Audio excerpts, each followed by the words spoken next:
লাইলাতুল কদরের শান, লাইলাতুল কদরের মান, লাইলাতুল কদরের মর্যাদা, লাইলাতুল কদরের রিফআত, লাইলাতুল কদরের আসমাত আমার আল্লাহ বর্ণনা করেছেন। কিন্তু আমরা এটাই জানি লাইলাতুল কদর দামি কেন। তখন আলেম কুল বলেন, ইন্না আনজালনাহু ফি লাইলাতুল কদর। যেই কোরআন তুমি দেখতে পাচ্ছ, এই কোরআন সফর মাসে আসে নাই। যেই কোরআন তুমি দেখতে পাচ্ছ, এই কোরআন রবিউস সানিতে আসে নাই। যেই কোরআন তুমি দেখতে পাচ্ছ, এই কোরআন শাবান মাসে আসে নাই। রমজানের লাইলাতুল কদরে কোরআন নাজিল হয়েছে বিদায় লাইলাতুল কদর দামি হয়ে গেছে। এখন জানলাম লাইলাতুল কদর দামি কোরআনের কারণে, কোরআনের কারণে। কিন্তু এই উম্মতে মুহাম্মাদি লাইলাতুল কদর কেমনে পাইল? বাবা আদমের উম্মত লাইলাতুল কদর পায় নাই, কালিমুল্লাহর উম্মত লাইলাতুল কদর পায় নাই, খলিলুল্লাহর উম্মত লাইলাতুল কদর পায় নাই, রূহুল্লাহর উম্মত লাইলাতুল কদর পায় নাই। আমরা ভাগ্যবান, হাবিবুল্লাহর উম্মত লাইলাতুল কদর পেয়ে গেছে। আমাদের চেয়ে দামি যেমন কেউ নাই, লাইলাতুল কদরের চেয়ে দামি কোনো রাত নাই। তো আমরা মাহফিল করি, লাইলাতুল কদর দামি কেন? আল কোরআন নাজিল হয়েছে। লাইলাতুল কদর দামি কেন? লাউহে মাহফুজের কোরআন এই জমিনে চলে এসেছে, কিন্তু আমরা শুনি না লাইলাতুল কদর কেমনে পাইলাম। সেই জন্য আল কোরআনের যে সূরা আছে, সূরা নাজিলের শানে নুজুল আছে, প্রেক্ষাপট আছে, ঘটনা আছে। এক সূরার পর আরেক সূরা কেন নাজিল হয়েছে এটার পিছনে বিশাল গবেষণা আছে। সেই জন্য কোরআন বুঝতে উলুমুল কোরআন পড়তে হয়। উলুমুল কোরআন ছাড়া কোরআন বোঝা যায় না। তো লাইলাতুল কদর কেমনে পাইলাম? 27তম রজনী আসলে আমরা পুরা মহল্লা সাজিয়ে ফেলি। 27তম রজনী আসলে আমরা ঘুম হারাম করে ফেলি। কখনো কোরআন পড়ি, কখনো জিকির করি, কখনো তাসবিহ পড়ি, কিন্তু লাইলাতুল কদর পাইলাম কেমনে এই ঘটনা কেউ বলে না। আমি যখন শানে নুজুল পড়লাম তখন দেখলাম লাইলাতুল কদর কিভাবে নাজিল হলো। দেখলাম সূরাতুল কাউসারের পর সূরাতুল কদর নাজিল হয়েছে। আপনি যখন সূরার ঘটনাগুলো পড়বেন তখন দেখবেন এক সূরার পর আরেক সূরা নাজিল হয়, এক সূরার পর আরেক সূরা নাজিল হয়। তখন দেখবেন সূরাতুল কাউসারের পর সূরাতুল কদর নাজিল হয়েছে। এখন আপনি একটু গভীর গবেষণা করবেন, আপনার নবী কেমন দামি, আমার নবী কেমন দামি। আমরাও পৃথিবীতে আসলাম, আপনার নবীও পৃথিবীতে আসলো, আমরাও দুনিয়া করলাম, আপনার নবীও দুনিয়া করলো, আমরাও সংসার করলাম, আপনার নবীও সংসার করলো, আমরাও খেলাম ঘুমালাম, আপনার নবীও খেলেন ঘুমালেন। কিন্তু আল কোরআন খোলেন, আমার জন্মের কথা কোরআন বলছে, এসেছো তুমি খালি হাতে, কুল্লু নাফসিন যায়কাতুল মউত, তোমাকে যেতে হবে খালি হাতে। হাসানের জন্ম খালি হাতে, হাসানের বাবার জন্ম খালি হাতে, হাসানের দাদার জন্ম খালি হাতে, হাসানের নানার জন্ম খালি হাতে, বাংলার উপদেষ্টার জন্ম খালি হাতে, বাংলার রাষ্ট্রপতির জন্ম খালি হাতে, প্রধানমন্ত্রীর জন্ম খালি হাতে, বিশ্বের ক্ষমতাধর শিল্পপতির জন্ম খালি হাতে। পৃথিবীতে এমন কেউ নাই যে বড় হাতে জন্ম নেই। রাষ্ট্রপতিও খালি হাতে, প্রধানমন্ত্রীও খালি হাতে, মন্ত্রীও খালি হাতে, এমপিও খালি হাতে, লিডারও খালি হাতে, কোটিপতিও খালি হাতে। কিন্তু আমার কোরআন বলছে এই জমিনে একজন আছে যিনি খালি হাতে আসে নাই। আমরা বললাম মাওলা উনি কে? আমি তো খালি হাতে। আল্লাহ বলেন হ্যাঁ। বাবা আদম তো খালি হাতে এসেছে। আল্লাহ বলে হ্যাঁ। কালিমুল্লাহ তো খালি হাতে এসেছে। আল্লাহ বলে হ্যাঁ। রূহুল্লাহ তো খালি হাতে এসেছে। আল্লাহ বলে হ্যাঁ। খলিলুল্লাহ তো খালি হাতে এসেছে। আল্লাহ বলে হ্যাঁ। তো এমন কে আছে যে ভরা হাতে এসেছে? আল্লাহ বলে কোরআন কল। আমরা কোরআন বললাম, আমার মালিক বলে ওয়াল্লাযী জা বিসসিদকে, তোমার নবী রাহমাতুল লিল আলামিন জমিনে খালি হাতে আসে নাই। লৌহে মাহফুজের কোরআন যেটা কেউ আনতে পারে নাই, তোমার নবী লৌহে মাহফুজের কোরআন দুই হাত দিয়ে ধরে মা আমেনার ঘরে চলে এসেছে।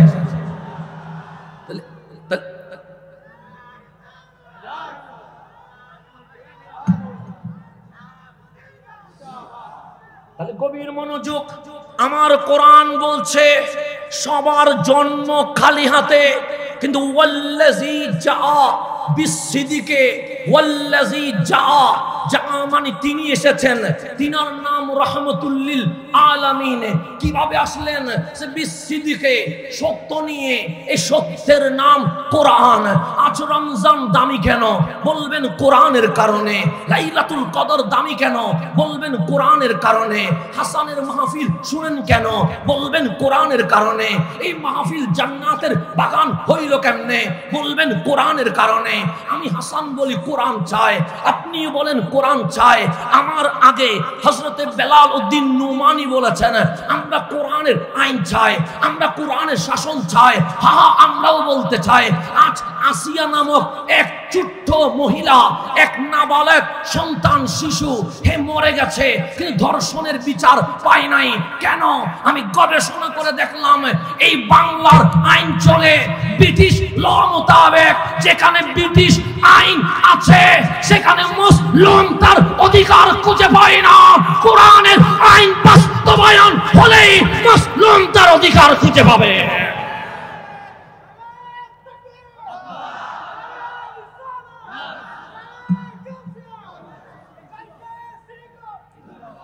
বাংলাদেশ চলে ব্রিটিশ লয়ে, ব্রিটিশ আইনে। যার কারণে জালেম হয়, মুসলিম জুলুমের শিকার হয়। আজ বাংলার স্বাধীনতার 54 বছর চলে গেছে, মুসলিম তার অধিকার খুঁজে পায় নাই, মুসলিম জুলুমের শিকার হয়ে মরে গেছে। কারণ কি? কারণ হচ্ছে বাংলার যে ল, এটা ব্রিটিশ ল। ব্রিটিশ ল এর ধারার ভেতরে জালেম ছাড় পেয়ে যায়, মুসলিম জুলুমের শিকার হয়। যেদিন এই সোনার বাংলায়, শাহজালালের বাংলায়, শাহপরানের বাংলায়, 360 বারে আউলিয়ার বাংলায় কোরআনী শাসন বাস্তবায়ন হলেই সিন্ডিকেট বন্ধ হয়ে যাবে। এই সিন্ডিকেট, ধর্ষণ, জেনা, মাদক, দুর্নীতি, অর্থপাচার, এই সবগুলোর পিছনে একটাই দায়ী, আমার আইন ঠিক নাই। আমাদের ব্রিটিশ ল এটা মুসলিমের অধিকার দেয় না, এটা জালেমকে দুর্নীতি করতে শেখায়। আর আমার কোরআন এটা বেলালকে কাবার উপর তুলে দিতে শেখায়। সেজন্য কোরআনের আইন আর ব্রিটিশ লর মধ্যে ভাগ আছে না? নাই, আছে। এখন গভীর মনোযোগ। আমি যেদিকে চলে যাচ্ছি সেদিকে চলে যায়। তাহলে আমি হাসান কোরআনের পিছনে, আপনি কোরআনের পিছনে, কোরআনের সাথে জুটলে দামি হয়ে যায়। সেজন্য আমার নবী বললেন, ওগো উম্মত কোরআন তেলাওয়াত করো। আমরা বললাম ইয়া রাসূলুল্লাহ কোরআন পড়লে কি লাভ হবে? হ্যাঁ, কোরআন পড়লে লাভ হবে। কেন? কোরআন শাফিউন, কোরআন সুপারিশ করবে। কাল কিয়ামতে যখন তুমি বেঁচে যাবা, কাল কিয়ামতে যদি তুমি যখন আটকে যাবা, তোমার সাথে বন্ধুত্ব যদি কোরআনের হয়, কোরআন তোমার জন্য দাঁড়িয়ে যাবে। তো কোরআন সুপারিশ করলে মালিককে অ্যাকসেপ্ট করবে। আমার নবী বললেন হ্যাঁ, কোরআন সুপারিশ করলে তুমি জান্নাত পেয়ে যাবা। কেন? কোরআন সুপারিশ করতে দেরি, তোমার জান্নাতে যাইতে দেরি হবে না। সেজন্য মুসলমান চলতে হবে কোরআন মোতাবেক। কোরআন যদি বলে হালাল, আমাকে বলতে হবে হালাল। কোরআন যদি বলে হারাম, আমাকে বলতে হবে হারাম। কোরআন যদি বলে হ্যাঁ, আমাকে বলতে হবে হ্যাঁ। কোরআন যদি বলে না, আমাকে বলতে হবে না। আমি রাস্তায় তাও কোরআনের পিছনে, আমি ঘরে তাও কোরআনের পিছনে, আমি বাজারে তাও কোরআনের পিছনে, আমি মাহফিলে তাও কোরআনের পিছনে, আমি কাবার সামনে তাও কোরআনের পিছনে। এখন মুসলমান কোন দিকে? কোরআন যেদিকে। কোরআন খুলে দেখেন, কোরআন বলছে সূরাতুল ফাতিহা। আমি বুঝে গেলাম এটার নাম ভূমিকা, আমি বুঝে গেলাম এটার নাম ইন্ট্রোডাকশন, আমি বুঝে গেলাম এটার নাম শুরু কথা। সূরাতুল ফাতিহার আগে দেখলাম লেখা আছে বিসমিল্লাহির রহমানির রহিম, এর আগে লেখা আছে মক্কিয়া। কোরআন আমাকে ডাক দিয়ে বলছে আমার নাম মক্কি। দ্বিতীয় পৃষ্ঠা উল্টালাম, নাম সূরাতুল বাকারা, দেখলাম আলিফ লাম মিম, এর উপরে লেখা আছে মাদানিয়া। কোরআন বলে আমার নাম মদনী। কোরআন করলাম একটার নাম মক্কি, একটার নাম মদনী। কোরআন তুমি কি দুই প্রকার? কোরআন বলে হ্যাঁ, আমার নাম দুই প্রকার। কখনো আমার নাম মক্কিয়া, কখনো আমার নাম মদনিয়া। বাজার চলবে কোরআনের কথা মোতাবেক, আমার ঘর চলবে কোরআনের কথা মোতাবেক, আমার অর্থনীতি চলবে কোরআনের কথা মোতাবেক, বাংলার শাসন, বিশ্ব শাসন চলবে কোরআনের কথা মোতাবেক। যখন বিশ্ব মুসলিম কোরআনের কাছে আসবে তখন মুসলমানের বিজয় হবে, অন্যথায় বিজয়ের আশা করা যাবে না। একটা একদিকে দেখতে হবে আপনার ইমামকে, 2 নাম্বার দেখতে হবে কোরআন সামনে না পিছনে। আমার নবী বলে কোরআন যদি সামনে হয় তুমি জান্নাতি, কোরআন যদি পিছনে হয় তুমি জাহান্নামী। এখন আমিও বলি কোরআন, আপনিও বলেন কোরআন, ডানেও বলে কোরআন, বামেও বলে কোরআন, কিন্তু ফিলিস্তিনের মুসলমান রক্তে লাল হয়ে গেছে, সিরিয়ার মুসলমান কাঁদছে, ইয়ামানের মুসলমান হাহাকার করছে, হিন্দুস্তানের মুসলমান আজ নির্যাতনের শিকার হয়ে গেছে। কামলিওয়ালা বলে কোরআন সামনে হলে বিজয়, কোরআন পিছনে হলে পরাজয়। তারপরও মায়ের খাই কেন? ফিলিস্তিনেও মায়ের, সিরিয়াতেও মায়ের, লেবাননেও মায়ের, ইরাকেও মায়ের, আফগানেও মায়ের, হিন্দুস্তানেও মায়ের, সব জায়গায় মায়ের খাই কেন? তখন আমি চোখ বন্ধ করে দেখলাম ইমাম ঠিক নাই, ইমাম ঠিক নাই। যাদের ইমাম এজিদ হয় তারা কখনো জিততে পারে না, যাদের ইমাম হুসাইন হয় তারাই জিততে পারে। ইমাম ঠিক না থাকলে কখনো জেতা সম্ভব নয়। ইমাম দেখতে হবে, ইমাম দেখতে হবে। সেই জন্য শাহ জালালের বাংলায় ইমাম ঠিক করেন, শাহ কোরআনের বাংলায় ইমাম ঠিক করেন, নাসিরউদ্দিন সিপাহ সালার বাংলায় ইমাম ঠিক করেন, শাহ আমানতের বাংলায় ইমাম ঠিক করেন, মোল্লা মিসকিনের বাংলায় ইমাম ঠিক করেন, গরিবুল্লাহর বাংলায় ইমাম ঠিক করেন, গাউসুল আজম মাসবান্দারির বাংলায় ইমাম ঠিক করেন, শাইন শাহের কোটের বাংলায় ইমাম ঠিক করতে হবে।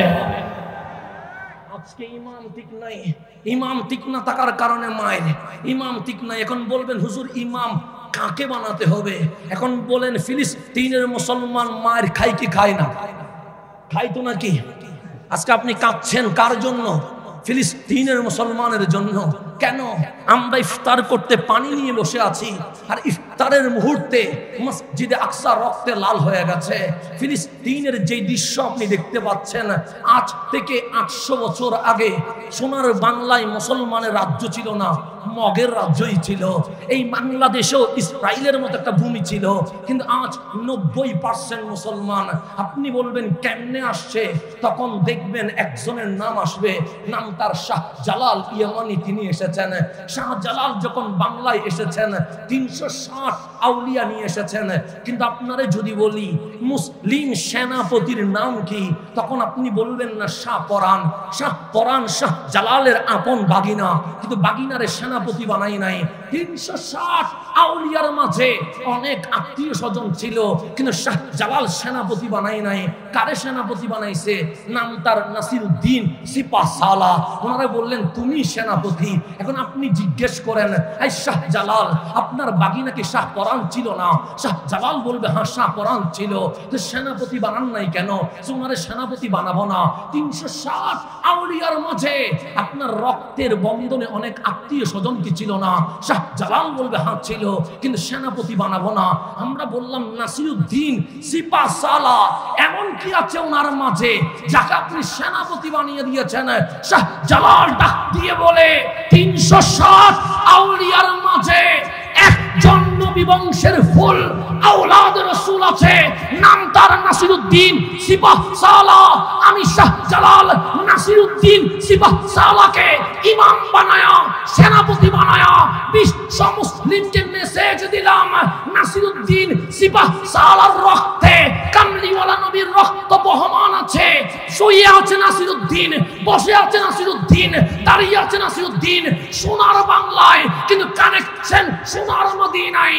শাহ জালাল বলে তোমার ইমামের সম্পর্ক যদি সোনার মদিনার কানেকশন ডাইরেক্ট হয় তাহলেই জিততে পারে। সেজন্য নাসিরউদ্দিন সিপাহ সালাহ সেনাপতি হইতে দেরি, মগের রাজ্য মুসলমানের রাজ্য হয়ে গেছে। শাহ জালাল সোনার বাংলার এই মেসেজের মাধ্যমে বিশ্ববাসীকে জানিয়ে দিয়েছে ইমাম যদি নবীওয়ালা হয় মুসলমান জিতে, আর ইমাম যদি এজিদ ওয়ালা হয় মুসলমান মার খায়। আপনার ইমাম এজিদ ওয়ালা না নবী ওয়ালা তো দেখার দরকার আছে না নাই? যেই দলেই করেন আমার কোনো আপত্তি নাই, আপনার দলের ইমামটা কোন পক্ষে দেখেন, এজিদ ওয়ালা না নবী ওয়ালা। যদি এজিদ ওয়ালা ইমাম হয় লক্ষ মানুষ হবে, কোটি মানুষ হবে, কিন্তু জিততে পারবেন না। আর যদি ইমামটা নবীওয়ালা হয় ৭২ জন থাকলেও মুসলমানের বিজয়ের পতাকা উঠে যাবে, এতে কোনো সন্দেহ। এখন ফিলিস্তিন কি সারা জীবন মার খাবে? না না না। ফিলিস্তিন কি হারিয়ে যাবে? না না। মসজিদ আকসা কি ধ্বংস হয়ে যাবে? না। আপনার কামলিওয়ালা রাসূল বলেছেন, উম্মত ফিলিস্তিনের মুসলমান মার খাবে। এটা হাদিসে নববীতে আছে, কিতাবুল ফিতান উল্টান, সেখানে আমার নবী সব বলে গেছে। মসজিদ আকসা রক্তে লাল হবে, ইয়ামান মার খাবে, সিরিয়া মার খাবে, ইরাক মার খাবে, আফগান মার খাবে, হিন্দুস্তান মার খাবে। সময় আসছে আমরাও মার খাবো। আমার নবী বলেছেন, নবী গো আমরা কি শুধু মার খাইতে থাকবো? কামলিওয়ালা বলে, এমন মার খাবা তোমরা মার খাইতে খাইতে তোমাদের পিঠ আর দেওয়ালের সাথে লেগে যাবে, তখন কোনো উপায় থাকবে না। বাংলাদেশেও মুসলমান মার খাচ্ছে, হিন্দুস্তানেও মুসলমান মার খাচ্ছে, ফিলিস্তিনেও মুসলমান মার খাচ্ছে, সমগ্র বিশ্বে মুসলমান মার খাবে। চীনেও খাবে, আমেরিকায় খাবে, অস্ট্রেলিয়ায় খাবে, সব জায়গায় মার খাবে। এখন আপনার নবীরে জিজ্ঞেস করেন, নবী গো সারা জিন্দেগি কি মার খাবো? আমার রাসূল বলেন, মার খাইতে খাইতে যখন দেওয়ালের সাথে তোমাদের পিঠ লেগে যাবে, আমি নবী ভবিষ্যৎবাণী করে গেলাম, ফিলিস্তিন জিতবে, মসজিদে আকসা তোমাদের আওতাধীন চলে আসবে। আমার নবী বলে গেছে, সুতরাং ফিলিস্তিন আমরা হারাবো না, ফিলিস্তিন আমাদের থাকবে, মসজিদ আকসা আমাদের থাকবে। তখন আমরা জিজ্ঞেস করলাম, নবী গো এখন তো দেখি ফিলিস্তিন মার খায়, কই কেউ তো প্রতিবাদ করে না? সৌদি আরব প্রতিবাদ করে না, কাতার প্রতিবাদ করে না, কুয়েত প্রতিবাদ করে না, আবুধাবি প্রতিবাদ করে না, কোন আরব রাষ্ট্র মুসলমানের পক্ষে কথা বলে না। আমার রাসূল বলে, লাগবে না প্রতিবাদ, লাগবে না ক্ষেপণাস্ত্র, লাগবে না বোমা, লাগবে না কোনো ক্ষমতাধর রাষ্ট্রের সাপোর্ট, কেমনে কেমনে জিতবো? আমার রাসূল বললেন, ফাতেমা রে আমি নবী মদিনার হুজরায় বসে কিয়ামত পর্যন্ত দেখতে পাচ্ছি। আমার কথা নয়, হাদিসের কথা বলছি। আমার রাসূল বললেন, ওগো আমার ফাতেমা, আমি বসে আছি হুজরায়, আমি কিয়ামত পর্যন্ত দেখতে পাচ্ছি। ফাতেমা তোমার মাঝে কি আছে জানো? আম্মা জান ফাতেমা বলে, কি আছে? যে শুধু হাসান আছে তা নয়, শুধু হুসাইন আছে তা নয়, শুধু জাইনুল আবেদিন আছে তা নয়, শুধু ইমাম বাকের আছে তা নয়, শুধু জাফর সাদেক আছে তা নয়, শুধু আব্দুল কাদের জিলানী আছে তা নয়, শুধু মাইনুদ্দিন আজমিরি আছে তা নয়, শুধু শাইন শাহ সিরকুট সৈয়দ আহমদ শাহ সিরকুটি আছে তা নয়, গাউসুল জামান সৈয়দি সনদি হুজুর আল্লামা তৈয়ব শাহওয়াজি আছে তা নয়, গাউসুল আজম আহমদুল্লাহ মাসবান্ডারি আছে তা নয়। তো কি আছে? আমি নবী দেখতে পাচ্ছি আখেরি জামানায় একজন ইমাম আসবে, ইউকল আল মাহাদি, তারে মানুষ মাহাদি বলবে। ওই মাহাদি যখন আমি নবীর উম্মতের ইমাম হয়ে যাবে, একদিনে সারা বিশ্বে ইসলামী খেলাফত কায়েম হয়ে যাবে। আমার রাসূল বলেন, ইউকল আল মাহাদি, ওনার নাম মাহাদি বলবে মানুষ। যেমন আমার নাম হাসান আজহারি নয়, আমার নাম শুধু হাসান, কিন্তু আমার নামের পিছনে একটা আজহারি লাগাই দিয়েছেন। কেন? আজহারে পড়েছেন সেই জন্য। এটা আমার মাও রাখে নাই, এটা আমার বাবাও রাখে নাই, এটা আমার পরিবার রাখে নাই, এটা লকব হয়ে গেছে। ঠিক ইমাম মাহাদিকে ইউকল আল মাহাদি, ওনার মানুষ মাহাদি বলবে, কিন্তু এটা ওনার আসল নাম নয়। নবী গো ওনার নাম কি? ইসমুহু কা ইসমি, ওনার নাম আমার নামে, নাম ওনার মুহাম্মদ।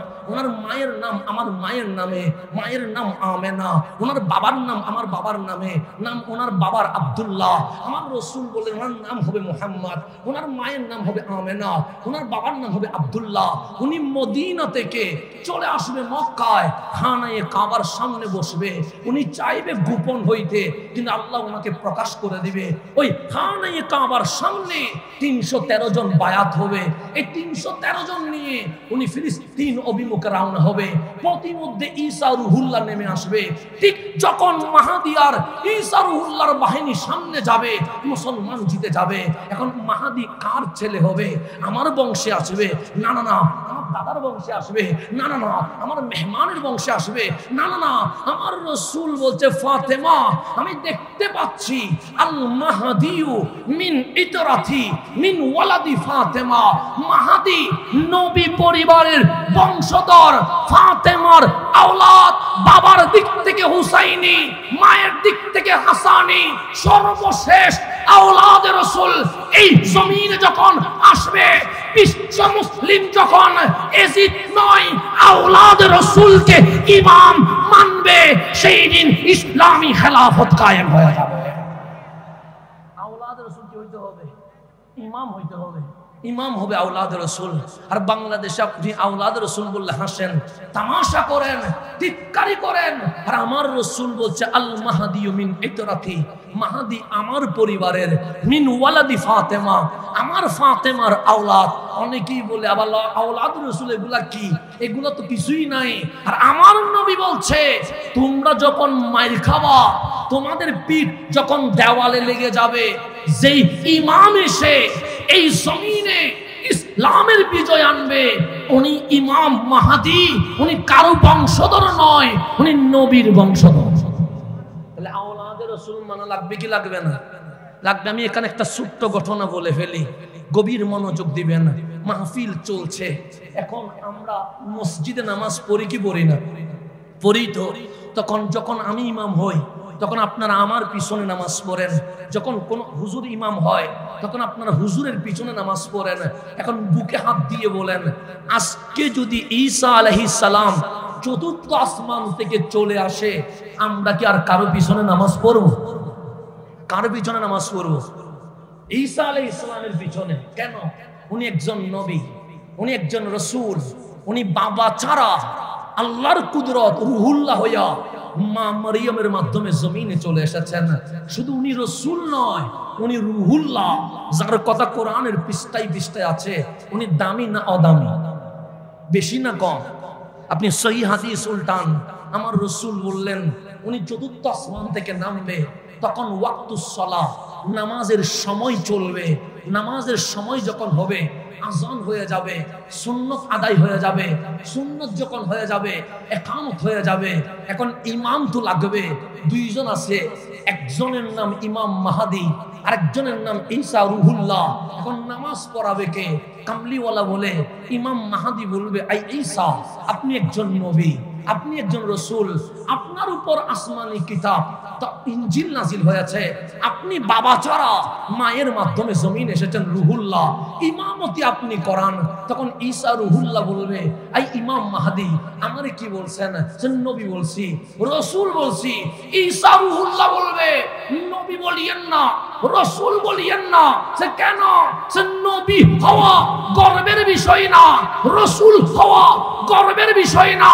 গর্বের বিষয় হচ্ছে ঈসা নবীও না, রাসূলও না, কামলিওয়ালার উম্মত হয়ে জমিনে এসেছে। আজকে আপনি নবীর পক্ষে কথা বলতে পারেন না। আজকে আপনি ইয়া রাসূলুল্লাহ বলতে ভয় পান। আজকে আপনি ইয়া নবী সালাম আলাইকা বলতে ভয় পান। আর ঈসা রুহুল্লাহ বলছে, আরে নবী ছিলাম, রাসূল ছিলাম, পরিচয় এটা নয়। পরিচয় হচ্ছে ঈসা ইমামুল মুরসালিনের উম্মত হয়ে চলে এসেছে। নবীর উম্মত গর্ব করে পরিচয় দিতে চায়, আর আমরা নবীর নাম মাইনাস করতে বসে থাকি। কখনো কালিমা থেকে নবীর নাম কাটতে বসে থাকি, কখনো নারে তাকবীরকে ব্যঙ্গ করে লিল্লাহি তাকবীর বলে নারায়ে সালাত বাদ দেওয়ার ষড়যন্ত্র করি। নবীর দরুদ নিয়ে আমরা ব্যঙ্গ করি আর নবীর নাম বাদ দেওয়ার ষড়যন্ত্র করি।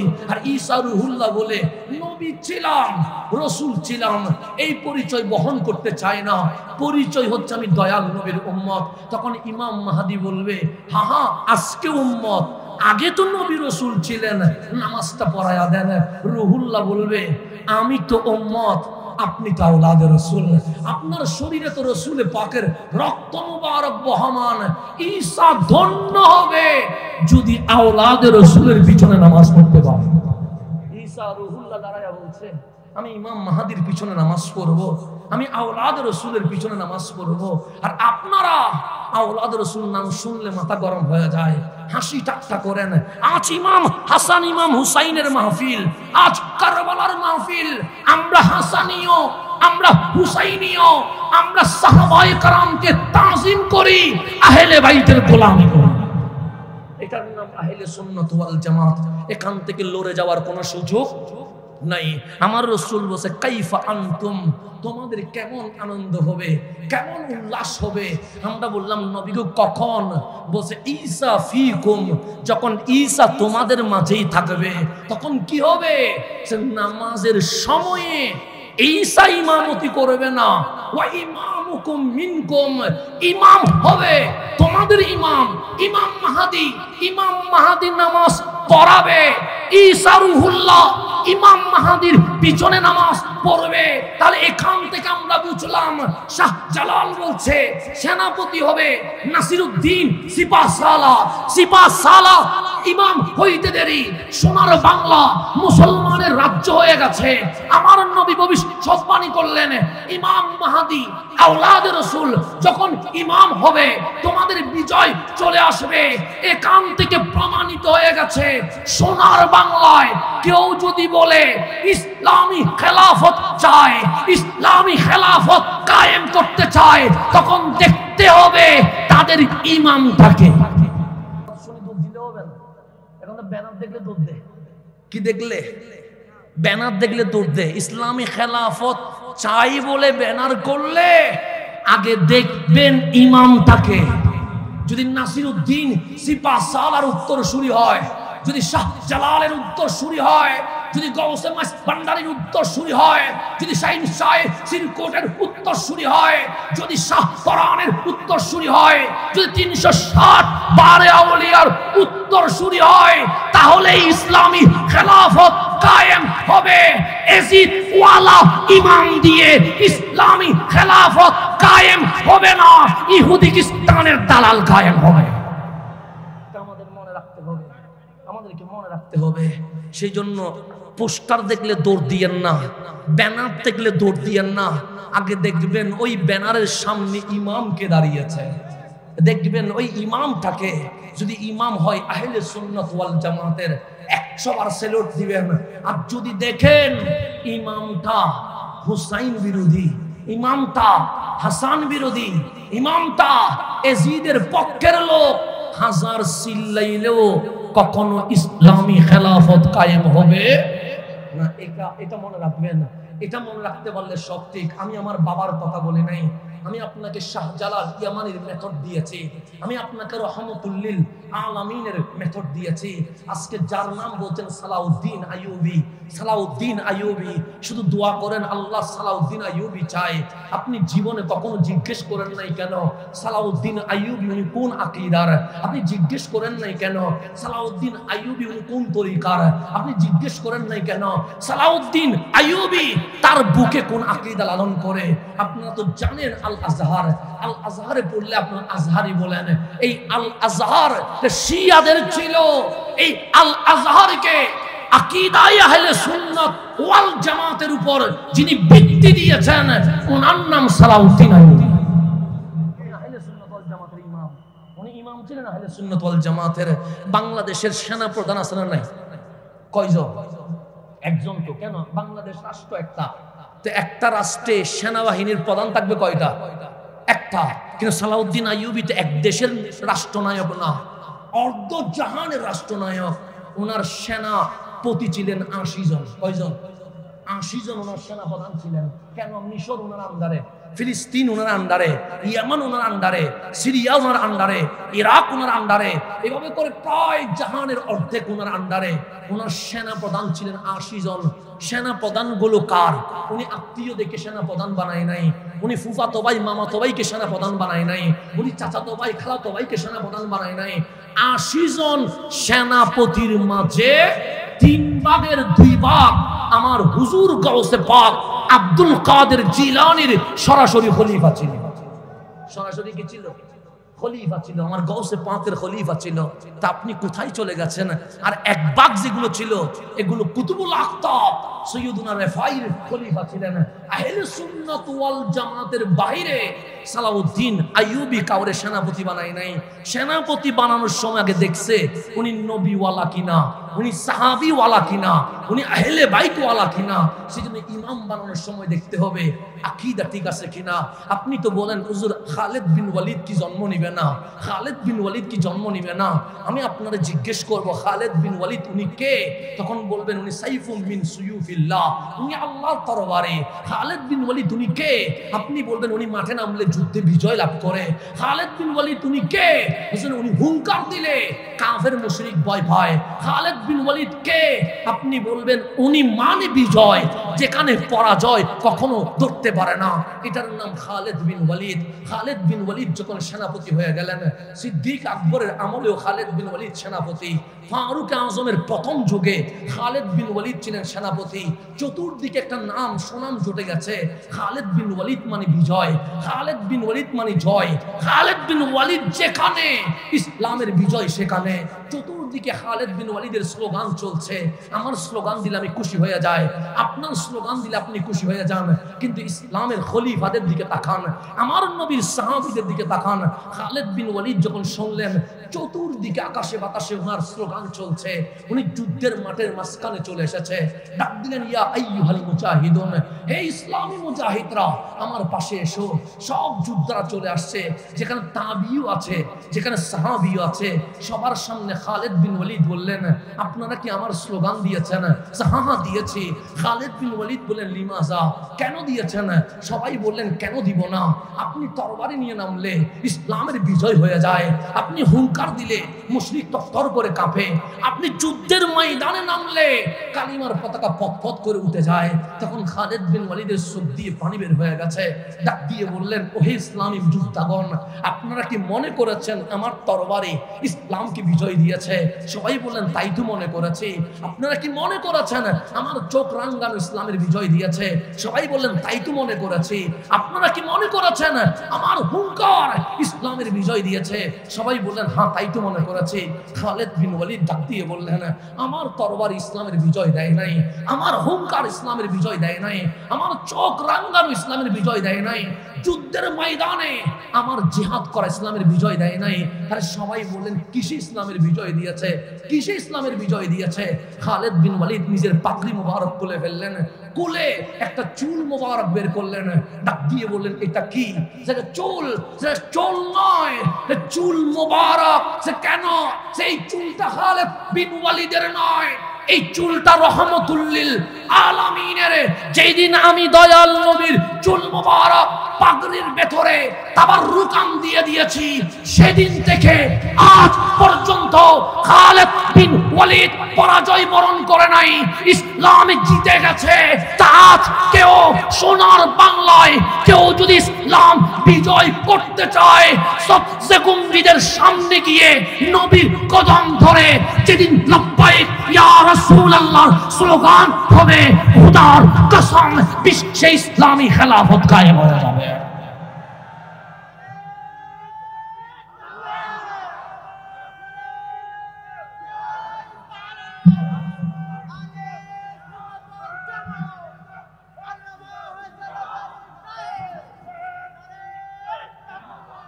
নবী বাদ দিয়ে আবার কিসের ইসলামের বিজয়? আজকে আমার সোনার বাংলা ইসলামের বিজয় চাই, নবী বাদ দিয়া। নবী বাদ দিয়া কিসের ইসলামের বিজয়? এজিদও চেয়েছিল, পৌঁছে গিয়েছে। আজকেও যদি সোনার বাংলায় নবী বাদ দিয়া ইসলামের বিজয় চায়, কখনো বিজয় আসবে না। আমার নবী বুকে নিলে ইসলামের বিজয় আসবে। যারা নবীরে বুকে নেই তাদের নাম আহলে সুন্নাত ওয়াল জামাত। এটা বাদ দিয়ে আপনি ইসলামের বিজয় আনতে পারবেন না। আল্লাহ যেন আমাদেরকে বুঝার তৌফিক নসিব করে। এখন আসেন আমি যেখানে ছিলাম সেখানে চলে যায়। লাইলাতুল কদর কেমনে আসলো? আমরা জানি লাইলাতুল কদর কেন দামি, কিন্তু কেমনে আসলো এটা আমরা জানি না। আপনার নবী রহমতুল্লিল আলামিন চলে এসেছে। আপনার নবী উম্মতের জন্য কাঁদে। আপনার নবী কখনো সিজদায় উম্মতি উম্মতি বলে চিল্লায়। আপনার নবী কখনো তাহাজ্জুদের নামাজে রব্বি হাবলি উম্মতি বলে কাঁদে। আপনার নবী যখন মক্কায় তায়েফের জমিনে তখনও আপনার নবী কাঁদে। আপনার নবী যখন খানায়ে কাবার সামনে সিজদায় উটের বুড়ি তুলে দিয়েছে, তখনও আপনার নবী কাঁদে। আপনার নবী যখন রাস্তায়, তখন অনেকেই নবীরে পাগল পাগল বলছে, তখনও আপনার নবী কাঁদে। আপনার নবী যখন ঘরে, আপনার নবীরে 3-4 দিন তালাবন্ধ করে দিয়েছে, তখনও আপনার নবী কাঁদে। আপনার নবীরে যখন মক্কা থেকে বের করে দিয়েছে, তখনও আপনার নবী কাঁদে। আপনার নবী যখন বদরে, তখনও আপনার নবী কাঁদে। আপনার নবী যখন উহুদে দন্দন মোবারক শহীদ হয়ে গেছে, তখন 2 চোখের পানি ছেড়ে দিয়ে বলছে, মাওলা আমার দাঁত শহীদ হয়েছে, আমি মেনে নিয়েছি, কিন্তু আমার উম্মতরে আযাব দিলে আমি মানতে পারবো না। তখনও আপনার নবী কাঁদে। আপনার নবী যখন হুনাইনে, তখনও আপনার নবী কাঁদে। আপনার নবী যখন খন্দকে, তখনও আপনার নবী কাঁদে। আপনার নবী যখন হুদাইবিয়ায়, তখনও আপনার নবী কাঁদে। আপনার নবীর জীবনী পড়বেন, সেখানে লেখা আছে কাসরাতুল বুকা ওয়া কিল্লাতুদ দিহাক, কাঁদেন বেশি হাসেন কম। আল্লাহ ডাক দিলেন জিবরিল, আমার নবীরে কয়বার দেখেছো? জিবরিল বলে 24,000 বার দেখেছি। কিরকম দেখলা? জিবরিল বলে কাঁদে বেশি, হাসতে দেখি নাই। আমার আল্লাহ বলে আমার হাবিবকে আমি বেশি ভালোবাসি। ও জিবরিল জানুনি, খলিল বলে আল্লাহর রাজি করতে চায়, সফিউল্লাহ বলে আল্লাহর রাজি করতে চায়, রুহুল্লাহ বলে আল্লাহর রাজি করতে চায়, আসমান ও জমিন বলে আল্লাহর রাজি করতে চায়, সমস্ত মাখলুকাত বলছে আল্লাহর রাজি করতে চায়। আর আমি বলি ফালা নুওয়াল্লিয়ান্নাকা কিবলাতান তারদাহা, হাবিব পশ্চিম দিয়ে আমি কি করব, পূর্ব দিয়ে আমি কি করব, উত্তর দক্ষিণ দিয়ে আমি কি করব? আপনি নবী যেদিকে খুশি সেই দিকে ফিরে যান। আমি আল্লাহ আপনারে রাজি করার জন্য বারবার ক্যাপলা চেঞ্জ করতে রাজি আছি। সবাই বলে আল্লাহ রাজি হোক, আল্লাহ বলে আমার কামলিওয়ালা রাজি হোক, আমার হাবিব যেন রাজি হয়ে যায়। আল্লাহ বলেন জিবরিল, আমার নবী হাসলে আমার ভালো লাগে, আমার নবী কিলকিল করে হাসলে আমার ভালো লাগে। সেজন্য নবী একদিন হাসছিলেন। আল্লাহ বলে কেমন লাগছে জানোনি? আমরা বললাম কেমন লাগছে? আল্লাহ বলে ওয়াদ্দুহা, দুপুরের সূর্য জমিনে যেভাবে আলোকিত করে ফেলেছে, আমার নবীর হাসি আজ লৌহ কলম আরশ পর্যন্ত আলোকিত করে ফেলেছে। আপনার নবী কাঁদেন বেশি, হাসেন কম। তা আল্লাহ বললেন জিবরিল, আজকে এমন সূরা নাজিল করব তোমার নবী হেসে দিয়ে দিবে, মুসলমানের নবী হাসি দিয়ে দিবে, হাবিবুল্লাহ হাসি দিয়ে দিবে। জিবরিল বলে বড় ভালো হয়, আজকে যখন কোরআন নিয়ে যাব হাবিবুল্লাহ হাসবে, এটা আমার জন্য বড় আনন্দের বিষয় হবে। আল্লাহ বললেন, ও জিবরিল, আজকে সবচেয়ে বড় গিফট সূরাতুল কাউসার নিয়ে যাও। কেন? মানুষ মানুষকে গিফট করে, কখনো মোবাইল, কখনো ঘড়ি, কখনো আংটি, কখনো জামা, কখনো টাকা, কিন্তু আমি আল্লাহ আজকে আমার নবীকে সমগ্র কাউসার দান করে দিয়ে দিই। আল কাউসার ইয়ানি ইমাম নসফি বলছে আল খায়রা কুল্লাহ, পৃথিবী নয় মাখলুকাত আলামিনে যা আছে সমস্ত ভালো 100তে 100 আল্লাহর নবীরে মালিক বানাই দিছে। সেজন্য আমার নবী বলে আনা কাসিমুন ওয়াল্লাহু ইউতি, আমি নবী বন্টনকারী, দেওয়ার মালিক আল্লাহ, কিন্তু চাইতে হবে নবীর কাছে। আজকে বলে শিরক, আজকে বলে শিরক। আরে বুখারী খুলেন, যার নাম আপনি খুলে পান আন আবি হুরায়রা, আন আবি হুরায়রা, যার নাম হাদিসের বইয়ে সবচেয়ে বেশি, ওনার নাম সাইয়্যিদুনা আবু হুরায়রা রাদিয়াল্লাহু তাআলা আনহু। উনি বলছে আমার এলম একটু কম ছিল, আমি সকালে শুনলে বিকেলে ভুলে যায়, বিকেলে শুনলে রাতে ভুলে যায়, রাতে শুনলে পরের দিন আমার মনে থাকে না, কিন্তু আমি নবীর পিছনে পিছনে থাকি। আমি আহলে সুফা, নবী বাজারে আমি বাজারে, নবী জিহাদে আমি জিহাদে, নবী মসজিদে আমি মসজিদে, নবী ঘরে আমি নবীর দরজায়, 24 ঘন্টা আমি নবীর পিছনে পিছনে থাকি। অনেক সাহাবী 1 সপ্তাহ পর আসতে পারে, 1 মাস পর আসতে পারে, 6 মাস পর আসতে পারে। প্রবাসী চাইলে তো প্রতিদিন আসতে পারে না। তো যখন সাহাবীদের কোনো কিছু জিজ্ঞাসা করার দরকার পড়ে, তখন নবীর কাছে যায় না, যদি বিয়াদবি হয়ে যায়। কারণ আদবের নাম সুন্নিয়ত, আদবের নাম সাহাবিয়ত, আদবের নাম আহলে বাইত। যেখানে আদব নাই সেখানে ইসলাম কখনো থাকতে পারে না। সেই জন্য আদবের নাম আহলে সুন্নাত ওয়াল জামাত। সাহাবীরা চলে আসে আবু হুরায়রার কাছে, ডাক দিয়ে বললেন, আবু হুরায়রা, তুমি তো সব সময় নবীর পাশেই থাকো, এই মাসালাটা নবী কি বলেছে, এই জিনিসটার ব্যাপারে নবী কি বলেছে, এই বিষয়ে রাসূলের হাদিস কি। আবু হুরায়রা বলে আনা নাসিতু, আমি তো ভুলে গেছি। সকালে শুনলে বিকেলে বলি, বিকেলে শুনলে রাতে বলি, রাতে শুনলে তারপরের দিন ভুলে যায়। তখন সাহাবায়ে কেরাম বলছে, আবু হুরায়রা তুমি নবীর পিছনে পিছনে ঘুরো কিন্তু কিছুই তো মনে রাখতে পারো না, তো নবীর পিছে থেকে লাভ কি? সরে যাও। একজন জ্ঞানী সাহাবী নবীর পিছনে থাকবে যিনি যা শোনে তা মনে রাখতে পারে। সাইয়্যিদুনা আবু হুরায়রা বলে দুনিয়া দিয়ে দিতে পারবো, পৃথিবী দিয়ে দিতে পারবো, কিন্তু নবী তো দিতে পারবো না। আবু হুরায়রার চেহারা মলিন হয়ে গেছে, চোখের মধ্যে পানি জমে গেছে। মসজিদে নববীর কোনায় বসে আছে। আমার নবী ঢুকলেন মসজিদে নববীতে, দেখলেন আবু হুরায়রা কাঁদছে। কামলিওয়ালা ডাক দিলেন, ইয়া আবু হুরায়রা, হে আমার আবু হুরায়রা, খিদা লেগেছে? আবু হুরায়রা বলে না। ব্যথা পেয়েছো? আবু হুরায়রা বলে না। কেউ কষ্ট দিয়েছে? আবু হুরায়রা বলে না। আমার কামলিওয়ালা বলে কাঁদো কেন? আমার পাশে এসো। সাইয়্যিদুনা আবু হুরায়রা দৌড়াইয়া চলে আসলেন, ডাক দিয়ে বলেন মন খারাপ? আবু হুরায়রা বলেন হ্যাঁ। সে কেন? আপনার সাহাবায়ে কেরাম আমাকে বিভিন্ন বিষয়ে জিজ্ঞেস করে, আমি ভুলে যাই, উত্তর দিতে পারি না। আজকে আমাকে বলেছে আমি যেন সরে যাই। একজন জ্ঞানী সাহাবী যেন আপনার কদমের পাশে চলে আসে। আমার কামলিওয়ালা বলে আবু হুরায়রার কি লাগবে? আবু হুরায়রা বলে টাকা লাগবে না, গাড়ি লাগবে না, বাড়ি লাগবে না, দুনিয়া লাগবে না, নবীর কদমে থাকার জন্য এলম লাগবে। নবীরে আমার এলম দেন। বুখারীর হাদিস, আমার কথা না, বুখারীর হাদিস। নবী গো আমার এলম দেন। আবু হুরায়রা সাহাবী রাসূল রাদিয়াল্লাহু তাআলা আনহু, উনি এলম খুঁজেন নবীর কাছে। তো আমার নবীর তো বলা দরকার, আবু হুরায়রা তুমি শিরক করছো কেন? আল্লাহর কাছে চাও। এই কথা বলে নাই। আমার নবী বললেন, আবু হুরায়রা আনা কাসিমুন ওয়াল্লাহু ইউতি, আমি বন্টনকারী, দেওয়ার মালিক আল্লাহ। ঠিক জায়গায় এসেছো। আরে যা লাগবে আমারই বলবা, আমি নবী দিব। আবু হুরায়রা চাদর খুলে দাও। আবু হুরায়রা নিজের চাদর খুলে দিলেন। আমার নবী হাতের মুষ্টিতে কি যেন দিয়ে দিলেন, ডাক দিয়ে বললেন, আবু হুরায়রা চাদরটা বুকে লাগাও। সাইয়্যিদুনা আবু হুরায়রা বলে চাদর বুকে লাগাইলাম। সেদিন থেকে আমার নবীর ইন্তেকাল পর্যন্ত আমি আবু হুরায়রা একটা শব্দ আর ভুলে যাই না। আমার নবী দিতে পারে কি পারে না? পারে। বুখারী বলছে, বুখারী কি শিরকের কথা বলবে? বুখারী কি বেদাতের কথা বলবে? তো সেই জন্য এটার নাম হচ্ছে ইন্না আতাইনা কাল কাউসার। হাবিব আমি আপনারে কাউসার দিয়ে দিয়েছি। ইমাম নাসফি বলে আল খায়রা কুল্লাহ, আমার মালিকের ভান্ডারের মধ্যে যত ভালো আছে 100-এ 100, 100-তে 100% মালিকানা আল্লাহ রহমতুল লিল আলামিনকে দিয়ে দিয়েছে। আপনি আমারে টাকা দিলে আমি খুশি হয়ে যাই, আপনি আমার আইফোন দিলে আমি খুশি হয়ে যাই, আপনি আমারে বাংলো দিলে আমি খুশি হয়ে যাই, আপনি আমারে গাড়ি দিলে আমি খুশি হয়ে যাই, কিন্তু আমার নবীর চোখে কোনো হাসির চিহ্ন নাই। আমার মুখ নবীর চেহারা লাল হয়ে গেছে। আগে যা কাঁদতেন এখন তার চেয়ে বেশি কান্না করছে। জিবরিল ডাক দিলেন, মাওলা তোমার নবী নাকি আজকে হাসবে, কিন্তু সর্বশ্রেষ্ঠ গিফট সূরাতুল কাউসার তুমি দিয়ে দিলা, তোমার নবী তো হাসে না, কাঁদে। তখন আল্লাহ ডাক দিলেন, হাবিব আমি কাউসার কিন্তু আদম সফিউল্লাহরে দেই নাই।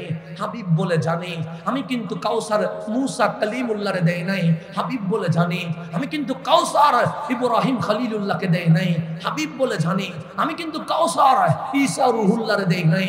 হাবিব বলে জানি যেই গিফট আগেও কাউরে দেয় নাই, ভবিষ্যতেও কাউরে দিব না, সেই কাউসার আপনারে দিয়ে দিয়েছে। হাবিব খুশি হন নাই? হাবিব বলে বড় খুশি হয়েছে। আল্লাহ বলে খুশি হইলে কি মানুষ কাঁদে? আপনি কাঁদছেন কেন? তখন হাবিব বলে, মওলা আমারে তো কাউসার দিলা হাসার জন্য, কিন্তু আমি হাসতে পারি নাই। আল্লাহ বলে কেন? তখন হাবিবুল্লাহ বলছে, মওলা আমারে কাউসার দিলা, আমার উম্মত রে কি দিলা? দেখেন আপনি আমারে দিলেন আমি চলে যাব, কেন? আমি তো আমারটা পেয়ে গেছি। আপনি আমারে যখন গড়ি দিবেন আমি আলহামদুলিল্লাহ, আমার বউরে কি দিবেন এটা আমার দরকার নাই, আমার বাপরে কি দিবেন এটা আমার দরকার নাই, আমার দিলেন আমি খুশি হয়ে যাব। কিন্তু হাবিবকে মাওলা কাউসার দিয়েছে, হাবিবের চোখ দিয়ে পানি পড়ছে। আল্লাহ বলেন খুশি হন নাই? হাবিব বলে বড় খুশি হয়েছে। তো কাঁদছেন কেন? হাসার মতো খুশি হইতে পারি নাই। কেন? আমারে কাউসার তো দিয়ে দিলা, কিন্তু আমার উম্মতরে তো এখনো কিছু দাম নাই। মালিক তুমি জানো না আমি মা আমেনার ঘরে এসে রব্বি হাবলি উম্মতি বলেছি, তুমি জানো না আমি মেরাজের ওই লামাকানে উম্মতি উম্মতি বলেছি, তুমি জানো না আমি বদর উহুদ হুনাইন খন্দকে উম্মতি উম্মতি বলেছি, মালিক তুমি জানো না আমি আমার জানের চেয়ে উম্মতরে বেশি ভালোবাসি। আল্লাহ বললেন জিবরিল দেখছো নেই হাবিবুল্লাহরে কাউসার দিয়েছে কিন্তু সুখের পানি বন্ধ হয় নাই, উম্মতরে কি দিয়েছি এটার হিসাব চায়।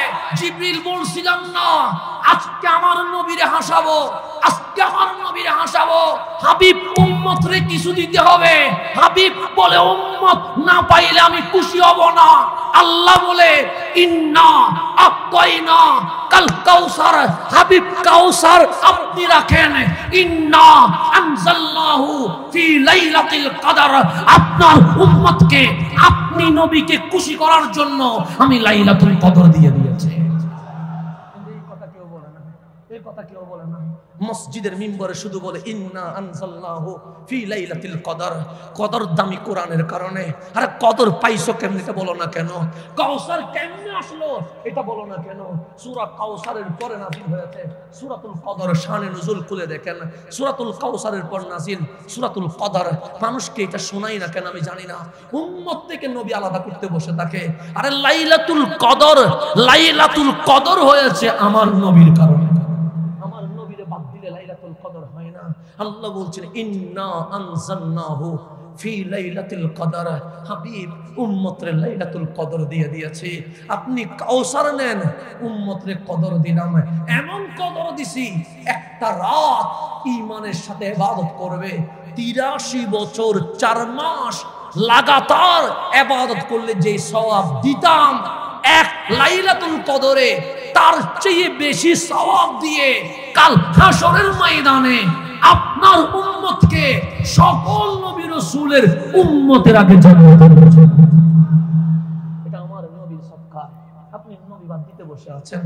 আমি হাসান নবীর কথা বলি বিদায় অনেকে আমার গালাগালি করে, আমি হাসান ইয়া রাসূলুল্লাহর কথা বলি বিদায় আমার প্রতি অনেকের বিদ্বেষ রয়ে যায়।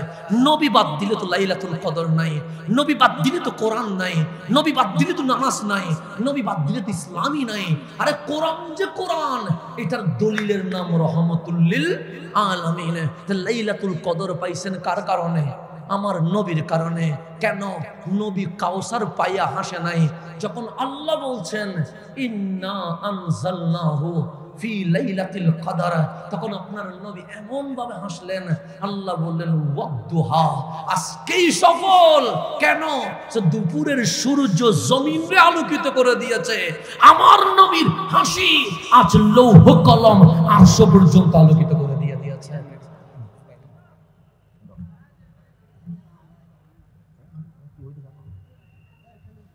আজকের রাত লাইলাতুল কদরের রাতের মাঝে রয়ে গেছে। আর এই লাইলাতুল কদর আমার আল্লাহ উম্মতকে গিফট করেছে উম্মতের নবী রহমাতুল লিল আলামিনকে রাজি করার জন্য। সেই জন্য আমি বলি নাই, আমি বললে মানিয়েন না। আমার বাবা জান বলেন নাই, আমার বাবা বললেও মানিয়েন না। বাংলাদেশের কোনো পীর সাহেব বলে নাই, বাংলাদেশের পীর সাহেব বললেও মানিয়েন না। যিনি ইমাম বুখারীর রচিত বুখারী শরীফের সরা লিখেছেন ইমাম কাসতালানী, উনি যখন এইভাবে করে ছাত্রদেরকে হাদিসের দরস দিচ্ছেন, আমি না যাকে আমিরুল মুমিনিন ফিল হাদিস সেই জামানায় বলা হইতো, ইমাম কাসতালানী, ওনাকে যখন জিজ্ঞেস করা হয়েছে হুজুর লাইলাতুল কদর সম্পর্কে আল্লাহ বলছে, আপাতত থাক না, থাক থাক থাক অসুবিধা নেই, আপাতত থাক সমস্যা নেই, আপাতত রাখি দেন সমস্যা নেই, আচ্ছা কুলি দেন না অসুবিধা নেই, কুলি দেন সমস্যা নেই, হয়েছে সরে যান সরে যান সমস্যা নেই, এতটুকু দেখুক অসুবিধা নেই। এখন সমস্যা হচ্ছে দেখতেছেন আপনারা, না দেখলেও তো প্রেম হয় না, এর মধ্যে ঝামেলা পড়ে গেছে। না দেখলে কি হয় না? প্রেম হয় না। সেই জন্য প্রেমিকদেরকে দেখতে দিতে হয়, অসুবিধা নেই ইনশাআল্লাহ। আপনারা ইয়া করিয়েন না, আপনারা এতটুকু তাকেন আর সামনে আসিয়েন না। যদি এখানে মিডিয়ার বাইরে আছে এতটুকু তাকেন। মোহাব্বত একটা সীমা আছে, সীমা যেন ক্রস না হয়। আমার কথা বুঝেননি? ঝামেলা হয় কোনো গভীর মনোযোগ। আমি বললে মানিয়েন না। আমি বলি নাই আমাকে মানার নাম ইসলাম, আমি বলি নাই আমার বাবাকে মানার নাম ইসলাম, আমি বলি নাই বাংলাদেশেরও মুখরে মানার নাম ইসলাম। আমি বলি সিদ্দিক আকবরের আকীদা মানার নাম ইসলাম। এটা বাদ দেওয়া যাবে? ফারুক আজমের আকীদা মানার নাম ইসলাম, উসমান ও যুন্নুরাইনের আকীদা মানার নাম ইসলাম, মাওলা আলীর প্রেমকে মানার নাম ইসলাম। আপনি আগে দেখেন বুকের মধ্যে সিদ্দিক আকবরের আকীদা আছে কিনা, ফারুক আজমের বিশ্বাস আছে কিনা, উসমান ও যুন্নুরাইনের আকীদা আছে কিনা, মাওলা আলীর আকীদা আছে কিনা। যদি দেখবেন ওনাদের আকীদা আছে তাহলে বুঝবেন আপনি মুসলমান, অন্যথায় মুসলমান হওয়ার কোনো সুযোগ। আপনারা কাবায় যেতে চান কি চান না? রমজান মাসে খানায়ে কাবা, আচ্ছা ঠিক আছে সমস্যা না। এখন আসেন, খানায়ে কাবা দামি না অদামি? আমরা কাবায় যেতে চাই কি চাই না? আপনারা যখন হজে যান তখন বাংলাদেশ এয়ারপোর্টে দেখবেন কিছু ফ্রি বই দেয়, দেখি দেয় না? দেয়। কাবার ফজিলত আছে, আরাফার ফজিলত আছে, মিনা মুজদালিফার ফজিলত আছে, জমজমের ফজিলত আছে, সাফা মারওয়ার ফজিলত লেখা আছে, লাস্ট পৃষ্ঠায় লেখা আছে হজে মক্কায় গেলেও মদিনায় যাওয়ার দরকার নেই। কোন বইয়ে? ফ্রি বইয়ে। কোন বইয়ে? টাকা পাই কোত্থেকে? প্রশ্ন আছে না নাই? ফ্রি বইয়ে সবকিছু লেখা আছে, লাস্ট পৃষ্ঠায় লেখা আছে নবীর রওজায় যাওয়া শিরক বেদাত, এটা লেখা আছে। এখন বলেন ফ্রি বই দামি না উসমান ও যুন্নুরাইন দামি? কে দামি? উসমান ও যুন্নুরাইন। আমার নবী হুদাইবিয়ায় 1400 সাহাবী বসে আছে, কামলিওয়ালা বললেন উসমান একটু মক্কায় যান, ভেতরে কাফেরদের প্রস্তুতি দেখেন। উসমান ও যুন্নুরাইন চলে গেছে মক্কায়, আমার নবী বায়াত করাচ্ছে, কামলিওয়ালা নবীর হাত উপরে, 1400 সাহাবীর হাত নিচে। আমার রাসূল ডাক দিলেন, সবাই হাত দিয়েছে, সবাই বললেন হাত দিয়েছে, ইল্লা ওয়াহিদ, একজনে দেয় নাই। আমার কামলিওয়ালা মান হুয়া, তিনি কে? ওনার নাম উসমান ও যুন্নুরাইন, উনি এখানে নাই, চলে গেছে মক্কায়। আমার কামলিওয়ালা বলে, কে বলে উসমান হাত দেয় নাই, এটা আমার হাত, আর আমার বাম হাত এটা উসমানের হাত। আমার নবীর নিজের হাত কার হাত বানাই দিছে? উসমানের হাত। তা আল্লাহ বললেন হাবিব কি হচ্ছে? সে বায়াত হচ্ছে। কি রকম? উপরে আমার হাত, বাম হাত এটা উসমানের, নিচে 1400 সাহাবীর। আল্লাহ বলে ইয়াদুল্লাহি ফাওকা আইদিহিম, শুধু এখানে নবীর হাত নয়, উসমানের হাত নয়, আমি আল্লাহ আমার কুদরতি হাত রেখে দিয়েছি। তাহলে উসমান ও যুন্নুরাইন দামি না অদামি?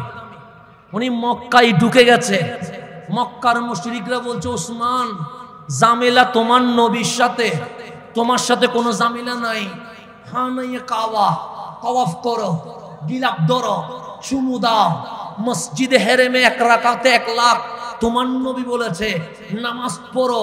উসমান খানায়ে কাবার দিকে তাকাচ্ছে না। সবাই বললেন কি হলো?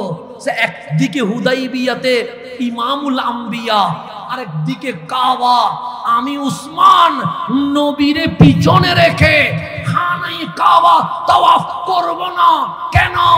একটা কাবা, আরেকদিকে কাবারও কাবা, কাবারও কাবা পিছনে গেলে ইমাম চলে যায়, এই কাবা সামনে নিলে নামাজ হয়। যেদিন আমার সামনে কামলিওয়ালা রাসূল থাকবে সেই দিন আমি খানায়ে কাবা তাওয়াফ করব। উসমান ও যুন্নুরাইন নবী বাদ দিয়া কাবা কি করে নাই? তাওয়াফ করে নাই। আর আপনি বলছেন কাবায় গেছো, মদিনায় যাওয়ার দরকার নাই।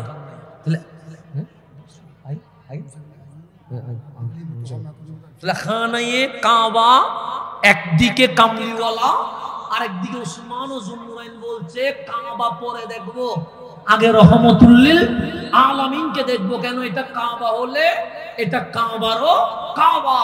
তা আজকেও যদি মুসলমান নবীকে বুকে নিয়া খানায়ে কাবার সামনে যায় তাহলেই কাবার হজ হবে, অন্যতায় হজ কখনো হবে না। সেজন্য আমার আলা হযরত বলছেন, হাজিও आओ शहंशाह का रोजा देखो, काबा देख चुकी काबा का काबा देखो। हाजी काबा तो देखला, হজ করলা, কিন্তু হজ কবুল হইছে কিনা জানো না। যদি চাও হজ কবুল হোক, তাহলে কাবারও কাবা কামলিওয়ালার কদমে চলে আসো। তাই আজকের মাহফিলের আমাদের শেষ দাওয়াত, যেদিন আমার নবী আপনার বুকে আসবে, সেদিন আপনার আকীদা মজবুত হবে। যখন আপনার আকীদা মজবুত হবে, সেদিন ইসলামের বিজয় আসবে। এই কথাই বলে এখানেই শেষ করছি। আসসালামু আলাইকুম ওয়া রাহমাতুল্লাহি ওয়া বারাকাতুহু।